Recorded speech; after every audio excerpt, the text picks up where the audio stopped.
Insert in.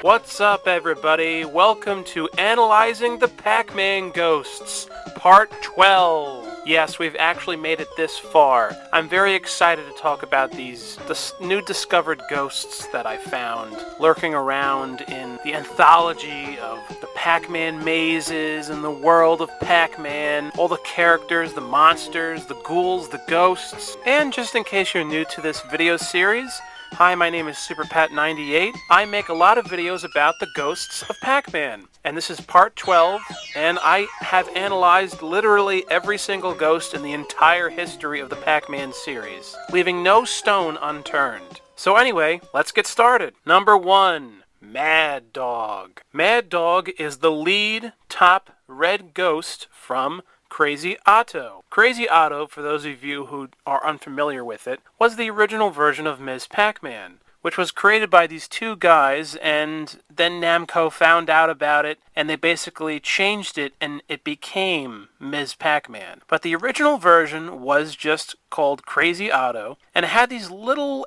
alien creatures running around, and I'm calling them ghosts because, I don't know, they seem like they could also possibly be ghosts, just different kinds of ghosts that aren't totally traditionally the look of the Pac-Man ghost. Besides, you have to remember, this is technically the second Pac-Man game ever made, even though it's a fan game. So, the original look of the Ghosts of Pac-Man was only around for one game at this point in time. So really, the Ghosts of Pac-Man, their look wasn't fully established yet. So at this point in history, you could really still make all these changes to how the ghosts could possibly look as the series is building. But anyway, back to Mad Dog. I really love this character's name. And he's easily the toughest, of course, because he's at the top of the list when they list all the ghosts in Crazy Otto. And his nickname is Play-Doh. So I guess he's a philosopher too then, huh? Or he must like Play-Doh, I guess. Did his parents name him Play-Doh? Did the other ghosts call him Play-Doh as a nickname? It's kind of interesting how polarizing it is. A Mad Dog kind of ghost name.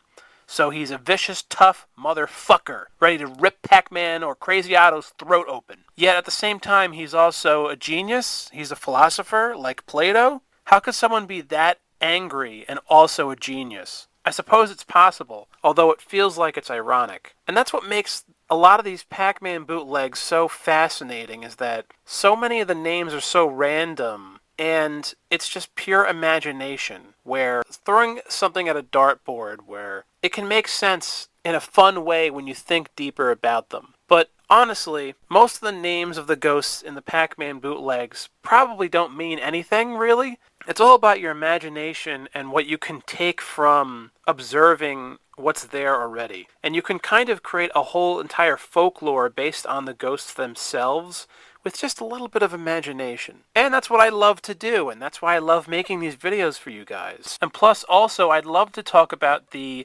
artwork that was created for Crazy Otto. There's actually a lot of artwork for the ghost of Mad Dog. We know it's Mad Dog because he's the color red, and he's on the side of the cabinet, and he's on the logo. It's awesome. Usually we don't get art for bootleg Pac-Man ghosts, and here we have it for Crazy Otto. Extremely rare. Just extremely awesome that the creators of the game cared that much about Mad Dog to put him in art of the game. None of the other ghosts from Crazy Otto have art, but most of the time that he appears in this art, he's always smiling and he's pretty cheery, which is the opposite of what you would think. I mean, of his name. Like, doesn't the name signify something about his personality, right? And his name is Mad Dog, but he doesn't seem that mad to me in this artwork. Then again, he's also a genius, remember? His nickname is Play-Doh. So maybe he's sometimes mad and then sometimes just calm and likes to read books at the library? I don't fucking know.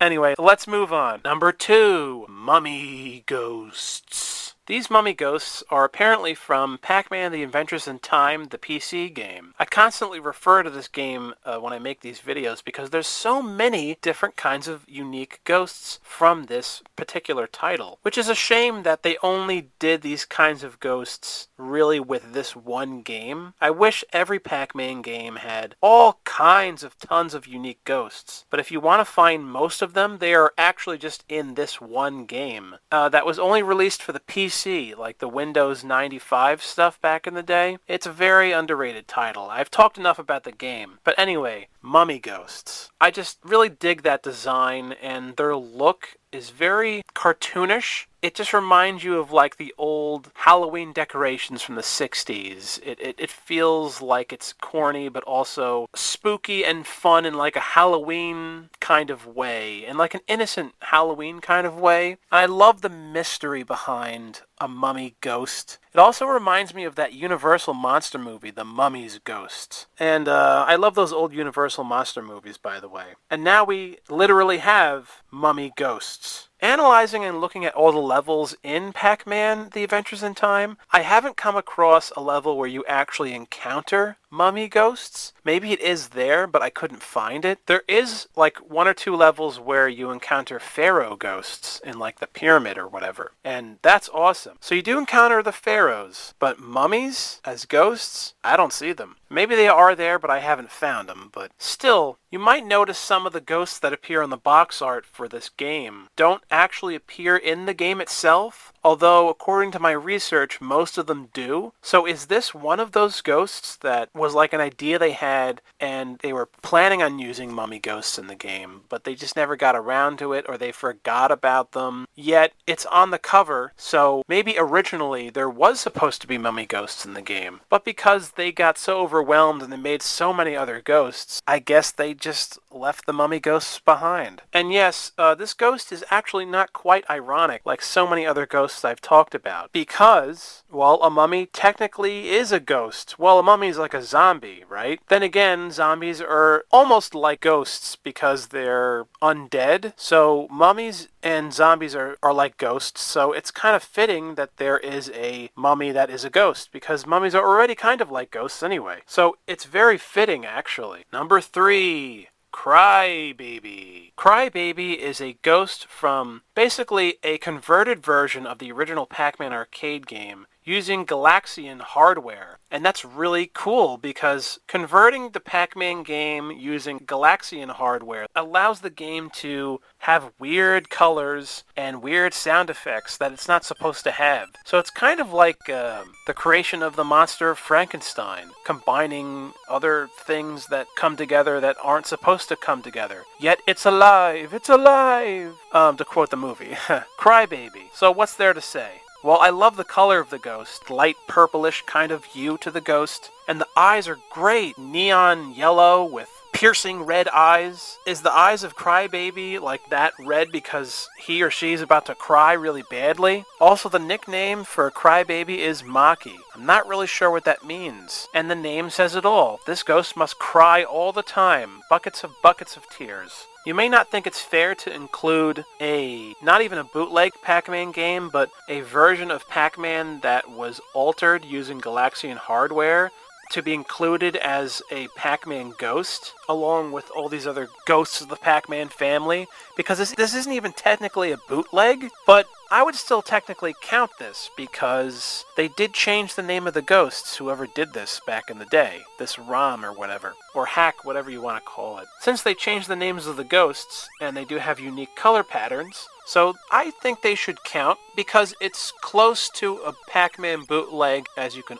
get without it being a Pac-Man bootleg. And this makes one of the few ghosts on my list of videos where it's in a unique position where it isn't quite a bootleg, yet it has bootleg-like qualities. So now we've entered into a third realm, or fourth realm, of analyzing another different kind of Pac-Man ghost, which is really damn cool. And it only took until volume 12 to do this. Technically, would this be the weakest ghost of all of them? Because if the ghost is such a crybaby, Maybe he or she has such a hard time getting Pac-Man, catching and destroying, murdering Pac-Man. Plus, Crybaby is at the end of the list, so technically this ghost would be the weakest of the four. Is that why the ghost is named Crybaby? Apparently this must be the ghost's weakness. It definitely isn't a positive. But what's interesting is that this might be the most relatable ghost of all the ghosts in the history of Pac-Man. Because we've all cried before. Everybody has, right? So just the name alone. Is this the most relatable ghost ever? And not even from an official Pac-Man game. From a fan. From a ROM hack. It's just something to think about. Oh, and one last thing to mention. We can assume that all these Pac-Man ghosts used to be human beings, right? So when this person was alive, did they cry all the time? And then they died and now the ghost is named Crybaby? Is Crybaby the ghost of Moaning Myrtle from Harry Potter? I don't know, you tell me. Number 4, Y2K. This is one of my favorite named ghosts from a bootleg Pac-Man game known as Ultra Pac-Man, released in 1999. All the ghosts from this game are named after stuff that happened at the dawn of the millennium back in the day, when people thought the world was going to end in the year 2000, and this is basically a New Year's ghost. That's why the ghost is called Y2K, and I love how it's spelled out in the letters and everything, and the nickname is 2000, and it just makes me reminisce about how back in 1999 and the year 2000 there were all these, video games, comic books, and other memorabilia at the time, and even movies that had the name 2000 in it, like Dracula 2000, Pokemon the movie 2000, just stuff like that. There was so much of that. There was tons of it. And now we have an artifact from 1999 of a Pac-Man ghost that also follows the same 2000 trend. How fucking awesome is that? It makes the ghost more special because it's just a small window in time where that was a trend. So it makes the ghost unique and special for the era that this bootleg was released. Ultra Pac-Man is also a great bootleg, by the way. Great names of the ghosts, and I just love it. So Y2K is a really cool, memorable ghost. And number 5, I've saved the best for last, Stylist. Stylist is a ghost from the Pac-Man hack using Galaxian hardware that I talked about earlier, where Crybaby is from. Stylist has a nickname of Mucky. Well, the biggest thing to take away from Stylist is the eyes. The eyes are pure black, just dark, cold, possibly evil, void, black hole in outer space. Stylist has one of the creepiest and coolest designs of any Pac-Man ghost. And this is a ghost no one fucking cares about and no one fucking talks about. But look how cool the design is. I mean, the ghosts are already mysterious and cool on their own, but here we got a ghost with pure black eyes. What does this say about the ghost?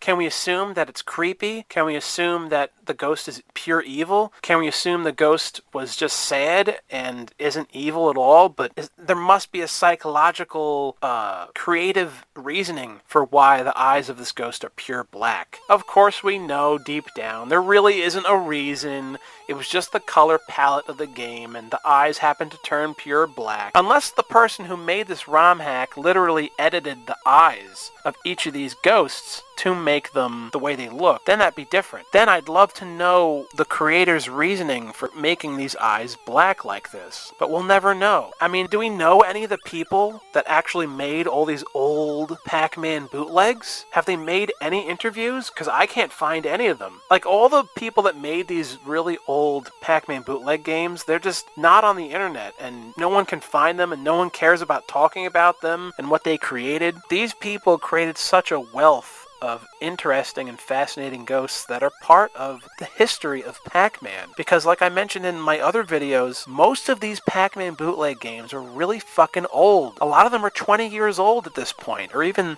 close to 30. So anyway, Stylist. Another thing I want to add about this ghost and the name of the ghost is this must be the vainest ghost of all time. Probably always constantly in the mirror, combing his hair all the time. It's just interesting to me. Why not name the ghost just Vain? So obviously this ghost is very stylistic. Is that why the eyes are black? Is it sunglasses? I don't know. All I can say though is the nickname Mucky Is it the nickname Mucky because his eyes are mucky? You know how when you got dirt on your windshield of your car and you can't see? Is that like the vision of Stylist? Is it hard for him to look at Pac-Man in the mazes because his eyes are blacked out? So his vision is mucky. Is that why his nickname is Mucky? I mean, maybe that's a reason why, but we'll never know, will we? We'll just have to use our imagination for now. So anyway, this was volume 12 of analyzing and explaining all the Pac-Man ghosts. And I hope you guys enjoyed this video. Please like and subscribe. And let me know if you want me to make any more. And I might make a new video series where I talk about all the different Pacs in the Pac-Man universe. I think those would be fun videos to make. So anyway, thanks for watching. My name is SuperPat98, and I'll see you again real soon.